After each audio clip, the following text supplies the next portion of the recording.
Es Evangelio según Juan, capítulo 10.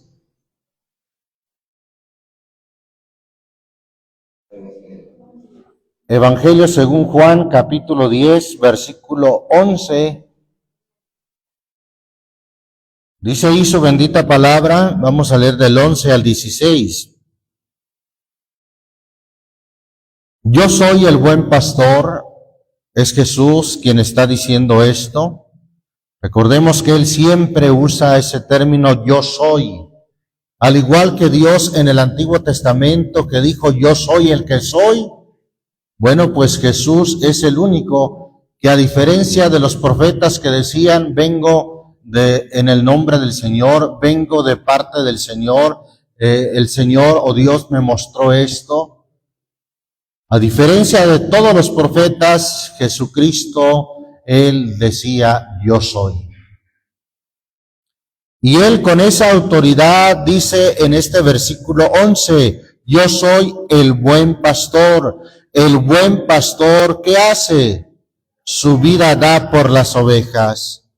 Es por la compasión, hermano, es por el amor tan grande que Él da su vida o dio su vida por las ovejas. Versículo 12 dice, mas el asalariado, y que no es el pastor, de quien no son propias las ovejas, ve al lobo que viene y deja las ovejas y huye. Y el lobo las arrebata y esparce las ovejas. Así que el asalariado huye porque el asalariado no tiene cuidado de las ovejas. Vuelve a decir el Señor Jesús en el versículo 14, yo soy el buen pastor y conozco mis ovejas y las mías me conocen. Como el Padre me conoce y yo conozco al Padre y pongo mi vida por las ovejas, también tengo otras ovejas que no son de este redil. Aquellas también me conviene traer y oirán mi voz y habrá un rebaño y un pastor. El Señor en su compasión, en su amor tan grande, su vida da por las ovejas. Y como el Señor Jesús, hermano, no está presente físicamente, ahora quien está presente es su cuerpo, que es la iglesia. ¿Qué da usted por las ovejas? ¿Su tiempo?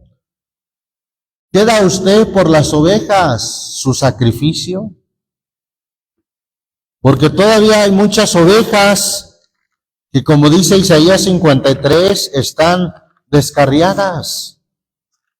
Dice Isaías 53 en el versículo 6, todos nosotros nos descarriamos como ovejas, cada cual se apartó por su camino, mas el Señor cargó en él el pecado de todos nosotros. Nos descarriamos como ovejas, cada cual se apartó por su camino. Y además lo que leímos en Juan capítulo 10, dice que aquel de quien no son propias las ovejas, no tiene cuidado de ellas. Ve al lobo que viene y deja las ovejas y huye, y el lobo las arrebata y esparce las ovejas. Esa palabra, esparcir las ovejas, esparce, busqué esa palabra y dice esparcir, dispersar o aventar como el grano. Eso es esparcir. Por cierto, viene de una palabra griega que es diascorpizo, es de donde viene la palabra diáspora, que es cuando se habla de la diáspora del pueblo de Israel, que fueron esparcidos, aventados por todo el mundo. También una definición de esparcir es separar del cuerpo a algo o a alguien, separarlo del cuerpo al que pertenece. Eso es esparcir. ¿Y sabe qué pasa, hermano, con un ganado, con una oveja o con las ovejas esparcidas? quedan indefensas, quedan como una presa vulnerable para que el lobo, para que el enemigo que es el diablo, el Señor lo reprenda, se adueñe de ellas, las maltrate, las haga sufrir y finalmente las mate. Vamos ahí a Jeremías capítulo 10 para ver algunos ejemplos de lo que es esparcir o de lo que es las ovejas esparcidas. Jeremías capítulo 10. ¿Lo tenemos, hermanos? Dice ahí el versículo 21. Porque los pastores se infatuaron y no buscaron al Señor, por tanto no prosperaron y todo su ganado, ¿qué dice? Se esparció o se dispersó.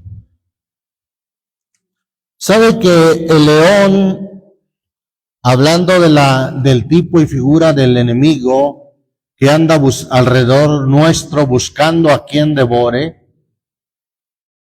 es lo que busca ovejas o ganado que se ha esparcido, es decir, que se ha desligado, que se ha separado del núcleo del ganado, que queda ya retirada o que queda retirado aquel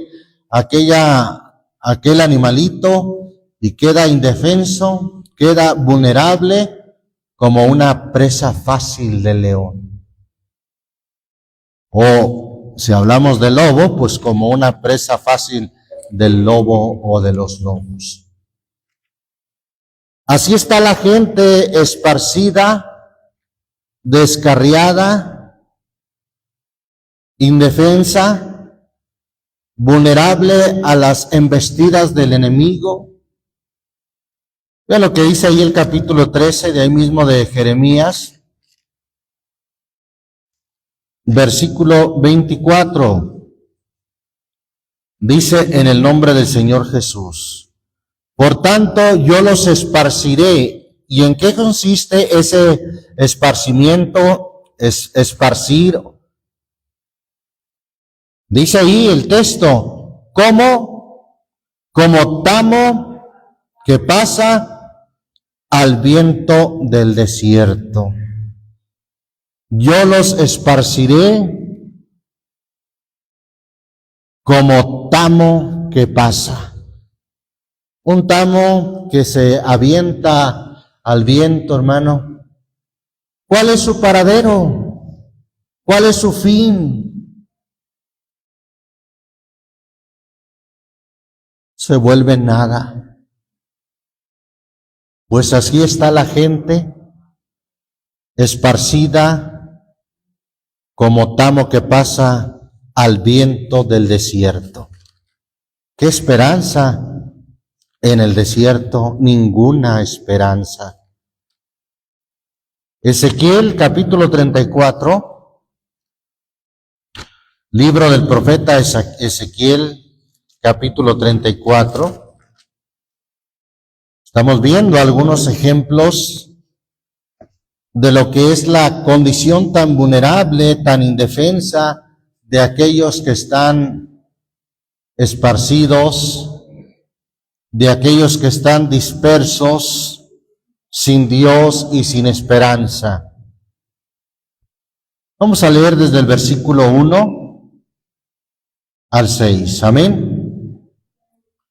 Y fue a mí palabra del Señor diciendo: Hijo del hombre, profetiza contra los pastores de Israel. Profetiza y diles a los pastores: así ha dicho el Señor Dios. Ay de los pastores de Israel que se apacientan a sí mismos. ¿No apacientan los pastores los rebaños? Pastores o dirigentes religiosos que se apacientan a sí mismos. ¿Qué quiere decir eso? Pues que ellos solamente tienen cuidado de sí mismos, buscando su propio bien. Viven en palacios, Alguien dijo, ¿verdad?, que los palacios más impresionantes en el mundo son esas que llaman por ahí, ¿verdad?, iglesias o templos de la Iglesia Popular Romana. Son verdaderos palacios y sus ropas son muy parecidas, dijo alguien, a las ropas reales de un rey. Bueno, pues estos se apacientan a sí mismos. Versículo 3. Coméis la leche y os vestís de la lana, la gruesa degolláis, no apacentáis las ovejas. No corroborasteis las flacas, ni curasteis la enferma. Quiere decir que en esa indefensión, las ovejas esparcidas están flacas, enfermas, pierniquebradas, es decir, fracturadas, quebradas. Pues dice ahí el texto, no corroborasteis las flacas, ni curasteis la enferma, no ligasteis la pierniquebrada o perniquebrada, ni tornasteis la amontada, ni buscasteis la perdida, sino que os habéis enseñoreado de ellas con dureza y con violencia. Así, en ese estado de indefensión están las ovejas, flacas, enfermas, perniquebradas, en el monte, perdidas.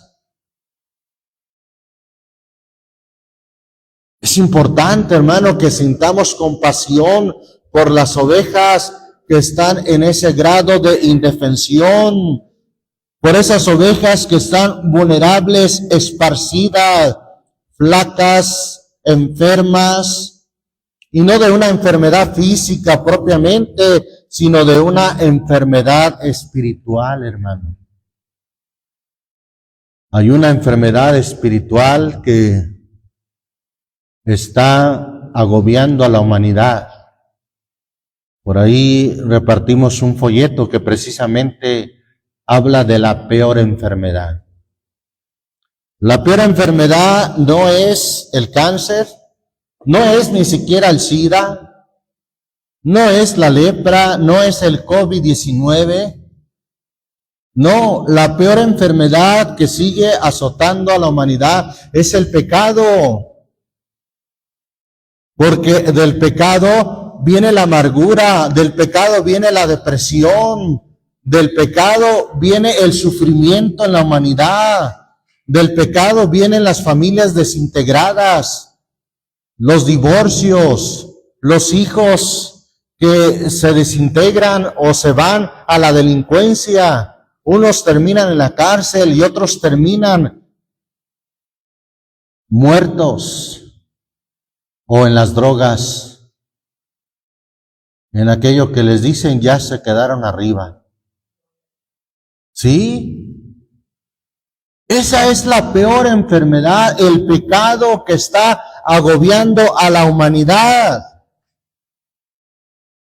Como dijo el profeta Isaías en el capítulo 1, desde la mollera de la cabeza hasta la planta de sus pies, no hay en él, en el hombre, cosa ilesa, sino herida, hinchazón y podrida llaga. No están curadas ni vendadas con aceite. ¿No se conmueve usted de ver la situación, la enfermedad que tiene el mundo, que agobia al mundo? Es la peor enfermedad porque trae una infelicidad, una tristeza, una depresión que en muchos casos lleva hasta el suicidio. Sin duda, el pecado es la peor enfermedad del hombre. Para que considere que esto no es solamente que a mí se me ocurra que el pecado es una enfermedad, no. Vamos a leer lo que dice allá La carta del apóstol Pedro, primera de Pedro.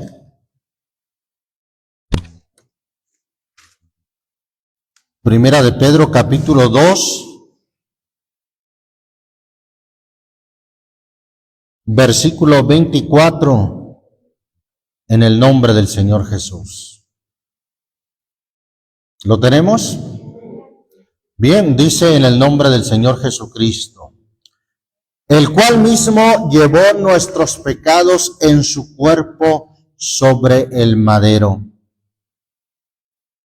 para que nosotros, siendo muertos a los pecados, vivamos a la justicia, por la herida del cual habéis sido, ¿qué cosa? Sanados. ¿Sanos de qué, hermano? ¿Qué es lo que llevó el Señor en su cuerpo? Los pecados de todos nosotros. Y Él en su sacrificio, en su crucifixión, Él nos trajo sanidad. ¿Pero sanidad de qué? Sanidad del pecado, para que se cumpla lo que dice Romanos 6:23, porque la paga del pecado es muerte, mas la dádiva de Dios es vida eterna en Cristo Jesús, Señor nuestro.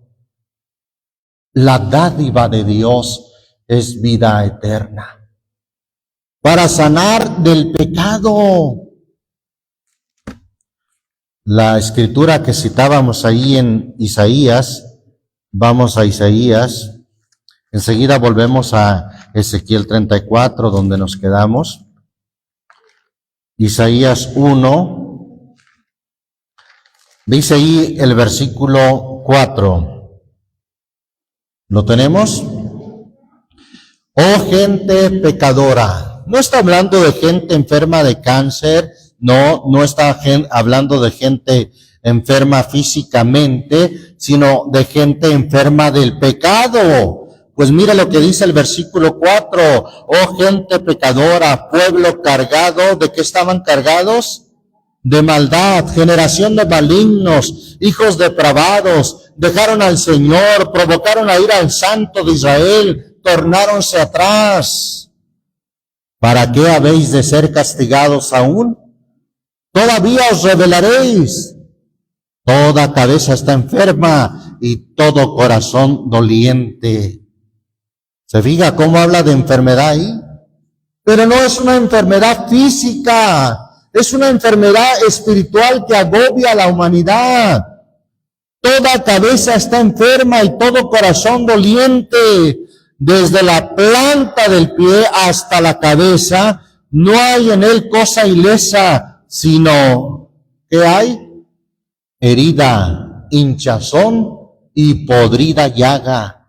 No están curadas, ni vendadas, ni suavizadas con aceite. Ese es el pecado, esa es la enfermedad del pecado. Y vaya que la enfermedad física es de sentir compasión por la gente. Pues ahora la enfermedad del pecado mucho más. Porque la enfermedad física puede llevar a alguien a la tumba, puede llevar a alguien a la muerte física, pero la enfermedad del alma, la enfermedad espiritual, ¿sabe a qué muerte puede llevar? A la muerte eterna, a la condenación eterna. Volviendo ahí a Ezequiel 34, hablando de las ovejas comparadas en esta metáfora como ovejas, dice el versículo 4, donde nos quedamos: no corroborasteis las flacas, ni curasteis la enferma, no ligasteis la perniquebrada, ni tornasteis la amontada de la que anda en el monte perdida. Ni buscasteis la perdida, sino que os habéis enseñoreado de ellas con dureza y con violencia. Y están derramadas, ahí esa palabra que también se traduce como esparcidas. están derramadas por falta de pastor y fueron para ser comidas de toda bestia del campo y fueron esparcidas para ser comidas de toda bestia del campo. Están derramadas por falta de pastor. Quizás alguien diga, pero bueno, yo no soy el pastor. El pastor es el Señor Jesús, cierto. Pero ya hemos dicho, ¿a través de quién o por qué medio el Señor sigue mostrando su compasión y sigue pastoreando? A través de su iglesia, que es su cuerpo. Entonces, sintamos compasión por la gente que está enferma, perniquebrada, perdida, están esparcidas, que pueden ser fácil presa de las bestias del campo. Así está la gente. Versículo 6 dice, y anduvieron perdidas mis ovejas por todos los montes y en todo collado alto y en toda la haz de la tierra fueron derramadas mis ovejas y no hubo quien buscase ni quien requiriese. Hoy en día, hermano, ¿habrá quien las busque? Debe de haber quien las busque. Su iglesia, nosotros tenemos esa misión de buscar las ovejas que sufren y que pueden ser presa fácil del enemigo, que las quiere devorar y matar. A eso vino, a hurtar, matar y destruir. Sin embargo, Jesús dijo, yo he venido para que tengan vida y para que la tengan en abundancia. Mire lo que dijo el profeta Miqueas allá en el primer libro de Reyes, capítulo 22. Gloria al Señor Jesucristo. ¿Lo tenemos? Dice allí, capítulo 22, versículo 17. Entonces él dijo, yo vi a todo Israel esparcido, ¿por dónde? Por los montes, ¿cómo? Como ovejas que no tienen pastor. Y el Señor dijo, estos no tienen Señor, vuélvase cada uno a su casa en paz. Así estaba Israel como ovejas esparcidas que no tienen pastor. Están en un estado de indefensión, son fácil presa del enemigo que las devora, las hiere y las mata. Evangelio según Juan, capítulo 16.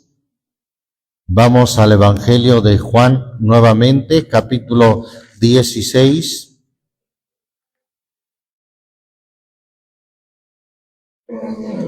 Versículo 32. ¿Lo tenemos?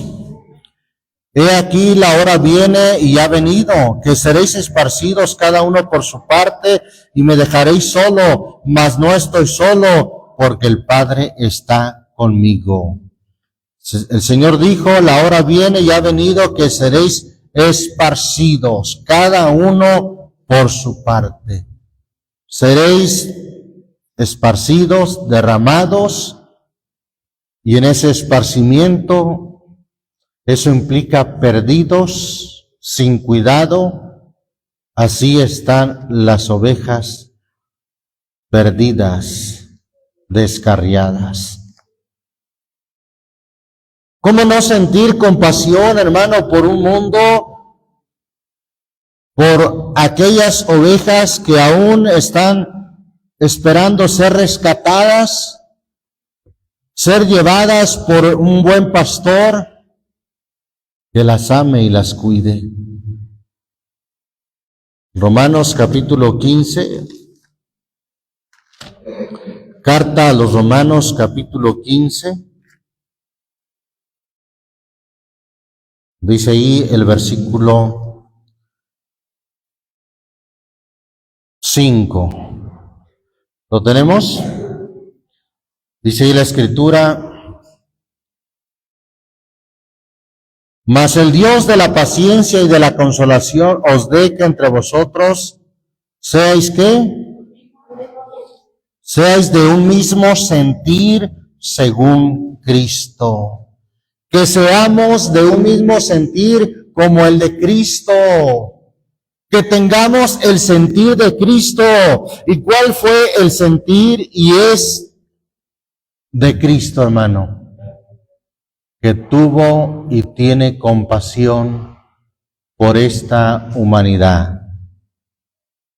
Tiene compasión de esas ovejas que aún van descarriadas, perdidas, amontadas, enfermas, sufriendo. Segunda carta a los Corintios, capítulo 13.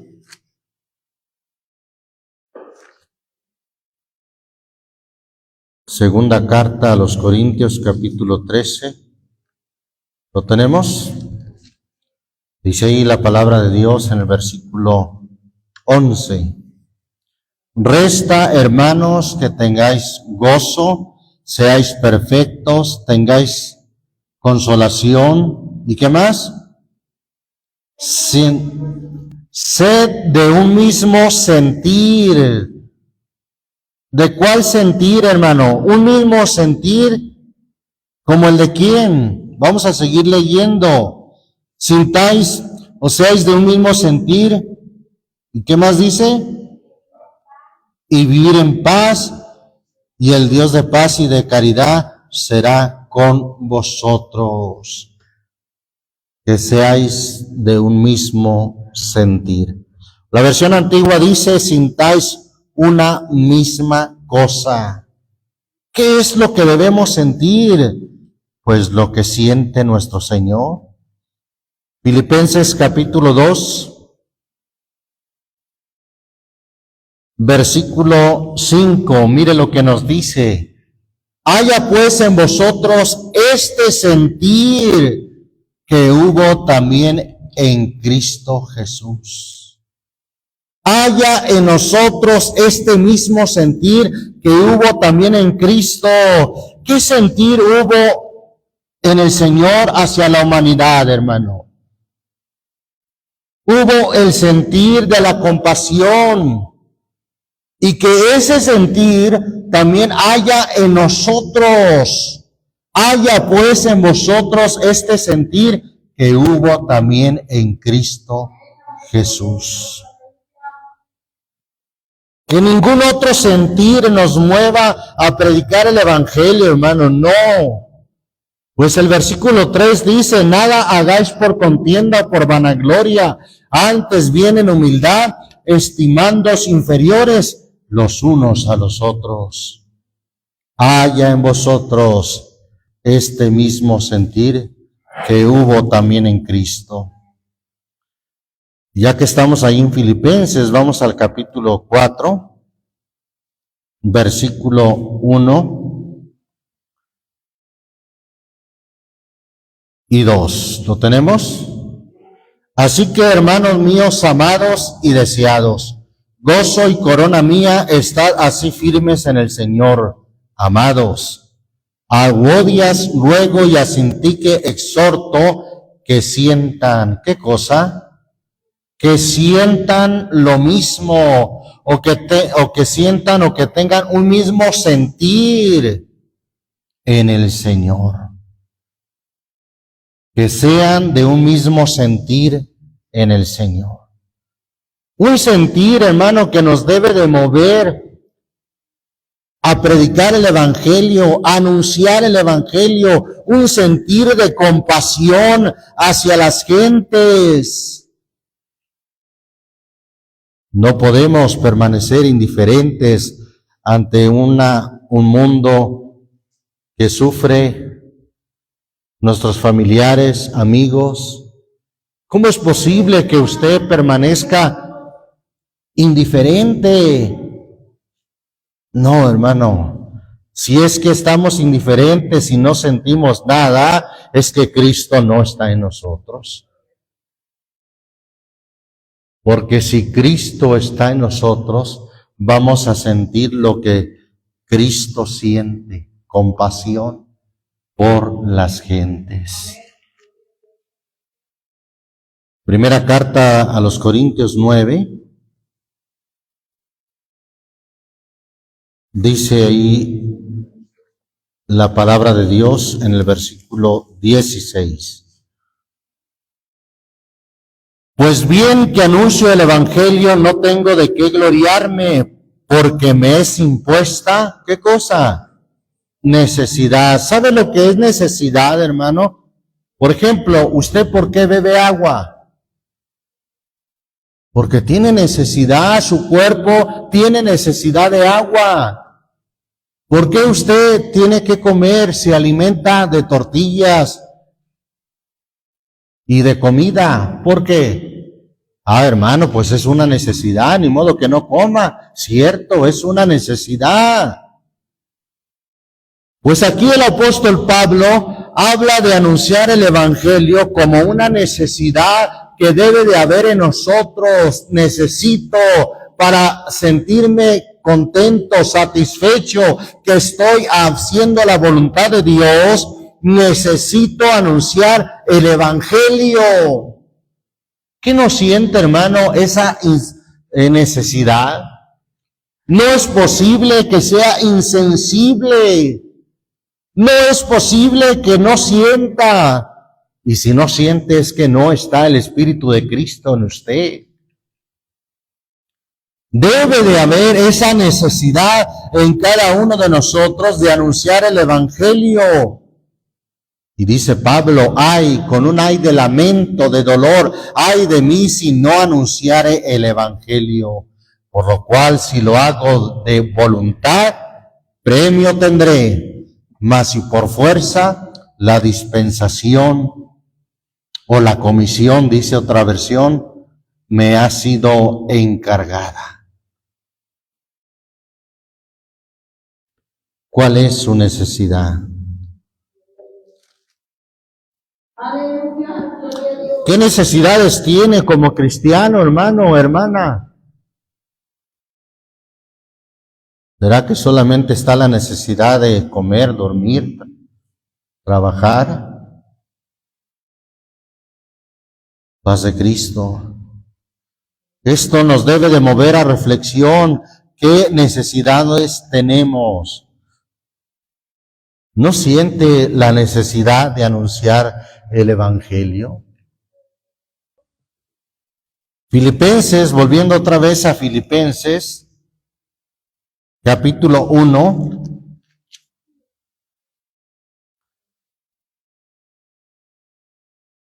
¿A quienes pueden predicar, hermano? Y que quizás lo hagan bien, temáticamente, con una buena estructura en la hermenéutica, en la homilética, y siguiendo todas las estructuras de un buen orador o predicador. Sin embargo, ¿qué es lo que lo motiva a predicar? Dice aquí, vamos a leer desde el versículo 13. De manera, dice Pablo, él es quien escribe esta carta, de manera que mis prisiones han sido célebres en Cristo en todo el pretorio y a todos los demás. Y muchos de los hermanos en el Señor, tomando ánimo con mis prisiones, se atreven mucho más ¿a qué? A hablar la palabra sin temor. Oiga, si veían a Pablo que por predicar el evangelio estaba preso, ¿cómo es posible que yo permanezca indiferente? Yo voy a predicar. De esa manera se motivaban, se atrevían a hablar la palabra sin temor. Versículo 15. Y algunos, a la verdad, predican a Cristo por envidia y porfía. ¿Será posible? Bueno, pues la Biblia lo dice. Sí es posible, hermano. Hay quienes predican a Cristo por envidia. ¿Cómo es posible que aquel predicador tenga más adeptos? Pues tengo que yo también predicar con un mejor discurso. Ah, si lo mueve la envidia, qué pena. Algunos predican a Cristo por envidia y porfía, sea por ser porfiados en un concepto, quizás en una doctrina propia, quizás en un mandamiento hasta de hombres, son porfiados y en esa porfía predican a Cristo. Qué lamentable, qué triste que alguien predique a Cristo por porfía. Mas algunos también, gloria a Dios, algunos también lo hacen de buena ¿qué? De buena voluntad. Los unos, o sea, aquellos que lo hacen por envidia y porfía, los unos anuncian a Cristo ¿por qué? Por contención. ¿Qué leímos allá en Filipenses más bien, verdad? Leímos que dice, nada hagáis por contienda, Filipenses 2:3, nada hagáis por contienda o por vanagloria. Como aquellos dos que dijeron, vamos a ayunar a ver quién tiene la razón y nos vemos en la próxima. Paz de Cristo. No ayune por contienda o por vanagloria. Algunos anuncian a Cristo por contención, no sinceramente pensando añadir aflicción a mis prisiones. Dice el versículo 17, pero los otros, ¿cómo lo hacen, hermano? Gloria a Dios. Lo hacen por amor, sabiendo que soy puesto por la defensa del Evangelio. Qué importante, hermano, que al preparar un sermón aún aquí en este lugar, lo hagamos por amor. Qué importante que al pasar a cantar un canto, no es para demostrar lo bonito que canto y que no estoy tan desafinado como otros o otras. No, que lo haga por amor.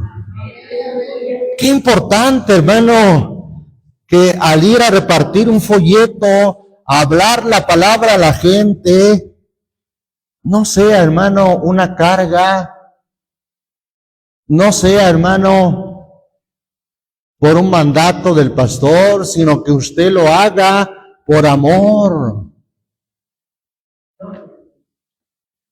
Gracias a Dios porque hay gente, hay hermanos sinceros que predican a Cristo por amor.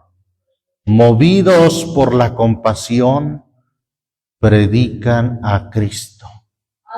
Porque tienen el mismo sentir que hubo también en Cristo, porque tienen el sentir de Cristo. Qué importante, hermano, como dice 1 Corintios 16:14, un texto que en cierta ocasión aprendimos de memoria, ¿lo recuerda? 1 Corintios 16:14, ¿qué dice? Todas vuestras cosas sean hechas, ¿cómo? Con amor. Todas vuestras cosas. El predicar, lo que nos debe de mover a predicar es el amor, la compasión, hermano. El trabajar en el Señor,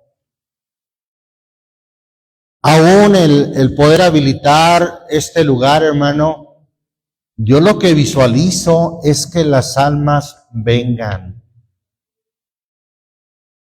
Que las almas puedan estar en un lugar oyendo la palabra de Dios.